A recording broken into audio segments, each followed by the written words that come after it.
আর বাসে উঠেই আপনারা পেয়ে যাবেন সুন্দর একটা স্ন্যাক্সের বাকেট, এর মধ্যে চিপস রয়েছে। আর পুশ করার পরে এই হলো আমাদের বায়ো টয়লেট। তো দেখুন পরিষ্কার পরিচ্ছন্ন, ছোট্ট। এখন ঘড়িতে 9:45 বাজে আর আমরা রয়েছি ডালখোলাতে। তো এই হলো ডিনার। তো ডিনারে দেখুন এখানে ডাল রয়েছে, ভাত রয়েছে। মার্চ, এপ্রিল, মে, জুন এই কটা মাস নর্থ বেঙ্গলের দারুণ চাপ থাকে, ট্রেন পুরো বুকড, রিজার্ভেশন পাওয়া খুব মুশকিল হয়ে যায়, আর ভরসা থাকে একমাত্র আমাদের বাস। তো আজকের আমরা শিলিগুড়ি থেকে কলকাতা যাচ্ছি, আর আমরা সিলেক্ট করেছি শ্যাম এক্সপ্রেস বাস। তো এই বাসটা কেমন, এখানে বায়ো টয়লেট রয়েছে, তার ফেসিলিটিগুলো কীরকমভাবে পাবেন পুরোটাই বলবো আজকের এই ট্রিপে। তো অনেকদিন পরে দার্জিলিং মেল ছেড়ে আজকে আমরা বাসে করে কলকাতা যাচ্ছি। আর এই চাপের মরশুমে যেখানে রিজার্ভেশন পাওয়া যাচ্ছে না, প্রচুর অশান্তি চলছে রিজার্ভেশন নিয়ে আর বাসের টিকিট বুকিং নিয়ে, এই সময় এই বাস কতটা ভালো সার্ভিস দেয়, কত খরচা পড়বে, কতটা সময় লাগবে, পুরো ডিটেলস থাকবে আজকের এই বাস জার্নির ট্রিপে। তো চলুন বাসে বসা যাক। এখন ঘড়িতে প্রায় 6:30 বাজে, ঠিক 6:45টার সময় আমাদের এই বাস ছাড়বে এখান থেকে কলকাতার উদ্দেশ্যে। দার্জিলিং মেল বা বন্দে ভারত না পেলে শিলিগুড়ির তেনজিং নরগে বাস স্ট্যান্ডের বাসই একমাত্র ভরসা। প্রায় 25 থেকে 30টি বাস রোজ যাতায়াত করে কলকাতা থেকে শিলিগুড়ির উদ্দেশ্যে। আগেরবারে আমরা গ্রিন লাইন বা শ্যামলীতে চড়ে কলকাতায় গেছি, এবারে সিলেক্ট করলাম শ্যাম এক্সপ্রেস। আর আমরা এই বাস বুক করেছি রেড বাসের অনলাইন প্ল্যাটফর্ম থেকে।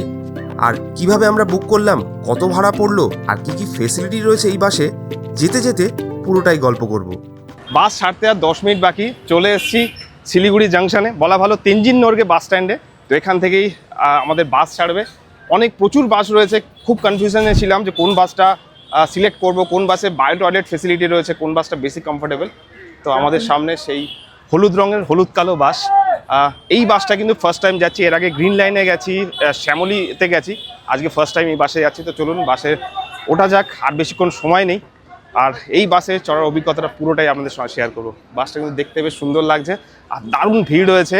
দার্জিলিং মেলের অনেক ট্রাই করেছিলাম, সেটাও বুক, আর বন্দে ভারত স্লিপার ক্লাসেও ট্রাই করেছিলাম, সেটাও পুরোটাই বুক ছিল। তো ফাইনালি এই বাসে চেপে, আর বাসটা আপনাদেরকে দেখাই। আর আমাদের সিট হলো C1 C2। তো এই হলো আমাদের সিট, আর এর পাশেই কিন্তু বায়ো টয়লেটের ব্যবস্থা করা রয়েছে। তো আমি ভাবছিলাম হয়তো একদম শেষে হবে, কিন্তু শেষে নয়, এই জায়গাটাতে বায়ো টয়লেট রয়েছে। তো এইখানে পুশ করার পরে এই হলো আমাদের বায়ো টয়লেট। তো দেখুন পরিষ্কার পরিচ্ছন্ন, ছোট্ট, আর এখানে ব্যবস্থা বেশ ভালোই। এখানে হাত ধোয়ার জায়গা রয়েছে, আর বাথরুমের এই জায়গা, আর একটা ছোট্ট দরজা।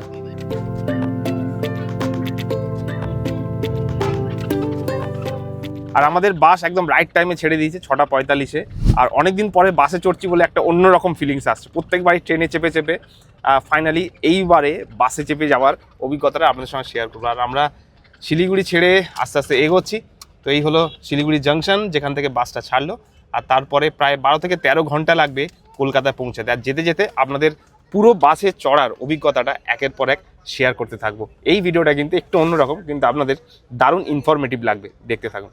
আর বাসে উঠেই আপনারা পেয়ে যাবেন সুন্দর একটা স্ন্যাক্সের বাকেট, এর মধ্যে চিপস রয়েছে, মুগ ডাল ফ্রাই রয়েছে, তার সঙ্গে জল আরও চিপস রয়েছে। তো ছোট্ট সুন্দর বাকেট পাবেন, এর সঙ্গে ডিনারও কিন্তু রয়েছে এই বাসে। আর তার আগে এই কম্পার্টমেন্টে কী কী রয়েছে সেটা আপনাদেরকে একটু দেখাই। তার আগে লাইটগুলো জ্বালাই, প্রচুর লাইট রয়েছে এখানে। তো দেখুন এইবারে আলোয় আলোয় ঝকমক করছে। আপনাদের বেশ কয়েকটা ইম্পর্টেন্ট জিনিস দেখে। সব থেকে আগে এখানে দেখবেন একটা USB চার্জিং সকেট রয়েছে, তো এখান থেকে ফোন চার্জ দিতে পারবেন। আর এইখানে যে লাল রঙের বাটন রয়েছে, এটা দিয়ে টিভি অন হয়। তো সামনে রয়েছে টিভি, তো এই দেখুন খেলা চলছে, আর ইন্ডিয়ার ম্যাচ দেখতে দেখতে আজকে আমরা যাচ্ছি। তার আগে এখানে ভলভোর লোগো, এই পার্টটাও বেশ ভালো, সফট, আরামসে যাওয়া যাবে। তার সঙ্গে এইদিকে হেডফোন রয়েছে, মানে দুদিকে দুটো হেডফোন রয়েছে, তো টিভির সাউন্ড শোনার জন্য। এখানে একটা গ্লাভ বক্স রয়েছে, কিছু জিনিস রাখতে পারবেন। টিভির রিমোট রয়েছে এইখানে, এখান থেকে টিভির রিমোটটা অপারেট করতে পারবেন। আর তার সঙ্গে এখানে একটা গ্লাভ বক্স রয়েছে, চাইলে মোবাইলটা এখানে রাখতে পারবেন। আর দুপারি চার্জিং সকেট রয়েছে। আর একটা ইন্টারেস্টিং জিনিস দেখায় আপনাদের, আমার মাথার ওপরে এখানে একটা এসি ভেন্ট রয়েছে, তো এখান থেকে এসি অফ অন করতে পারবেন। আর ঠিক পায়ের কাছে আর একটা এসি ভেন্ট রয়েছে, তো এইখানেও একটা এসি ভেন্ট রয়েছে। তো দুদিকে দুটো এসি ভেন্ট, আর তার সঙ্গে সামনে চলছে টিভি। খেলা দেখতে দেখতে আজকে আমরা কলকাতার দিকে রওনা দিয়েছি। তো বেশ ভালো ওয়েদার, হালকা জ্যাকেট পরে রয়েছে কারণ এসির হাওয়াটা একটু বেশি ঠান্ডা লাগছে। তো একটু পরে আমাদের ডিনারও আছে কমপ্লিমেন্টারি এই বাসেও। তো চলুন আস্তে আস্তে এগোই আমরা কলকাতার দিকে। আর পুরো বাসে যেতে যেতে কত খরচা পড়লো, কীভাবে বুক করবেন টিকিট, আরও কী কী অ্যাডভান্টেজ রয়েছে এই বাসের, সব কিন্তু ডিসক্রাইব করবো। এই বাসে বায়ো টয়লেট ছাড়া কমপ্লিমেন্টারি স্ন্যাক্সও রয়েছে আর রাতে ডিনারও পেয়ে যাবেন। আমরা অনলাইন টিকিট বুক করেছি রেড বাস থেকে, ভাড়া পড়েছে 1800 টাকা করে। তবে ডাইরেক্ট কাউন্টার থেকে বুক করলে 200 থেকে 300 টাকার ছাড় অবশ্যই পেতে পারেন। অনলাইন বুকিংয়ের সময় পছন্দ মতো সিট নিজেরাই বেছে নিতে পারবেন। আর অবশ্যই চেক করে নেবেন যে বাসে বুকিং করছেন সেই বাসে টয়লেটের অপশান আছে কিনা। আর বিশেষত বয়স্ক বা মহিলা প্যাসেঞ্জারদের জন্য বায়ো টয়লেট থাকলে এই বাস জার্নিটা অনেক বেশি কমফোর্টেবল হয়ে যায়।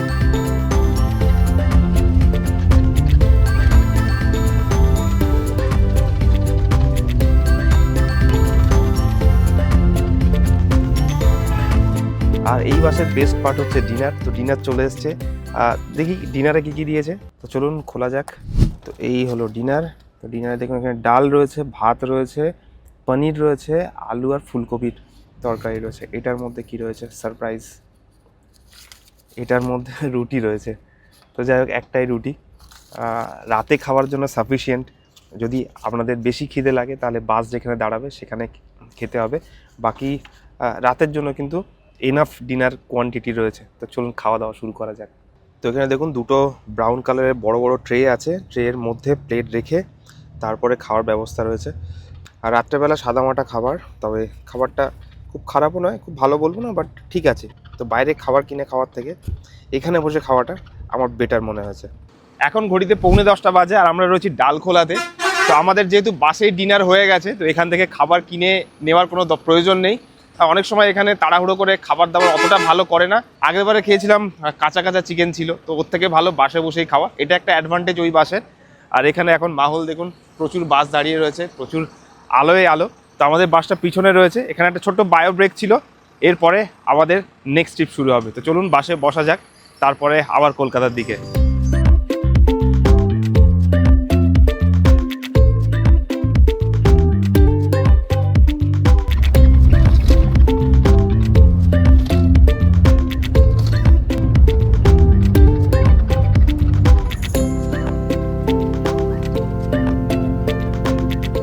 আর ভোর এখন 4টের সময় আমরা কৃষ্ণনগর পৌঁছেছি। আর কৃষ্ণনগর এলেই অবশ্যই আপনাদের এই দোকানে আসতে হবে, কারণ এখানেই সর ভাজা পাওয়া যায়।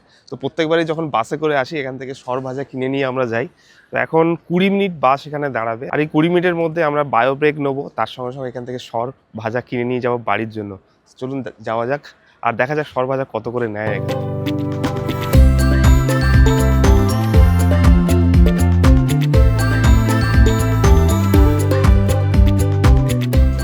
তো এখান থেকে সর ভাজা সরপুরিয়া দুটোই নেবো। আর এখানকার সর ভাজা সরপুরিয়া অবশ্যই এসে ট্রাই করবেন।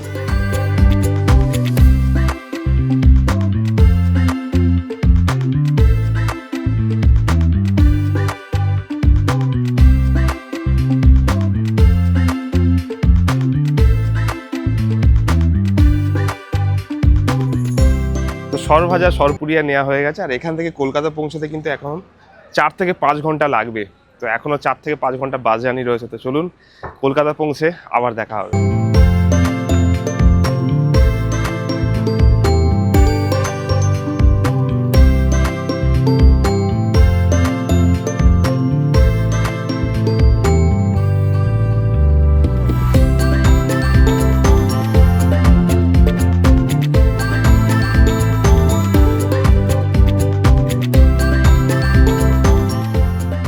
আর সকাল এখন 7:15, আমরা পৌঁছে গেছি কলকাতাতে। এই বাসের জার্নিটা কিন্তু বেশ দারুণ সুন্দর ছিল, বেশ ভালো এনজয় করেছি। আর ট্রেনের কোনো চাপ নেই, রিজার্ভেশন না পেলে আপনারা বাসে ট্রাই করতে পারবেন। আর এরপর অবশ্যই আমাদের ডুকা ভ্যালির পর্বটা আসতে চলেছে, মিস করবেন না, দেখতে থাকুন।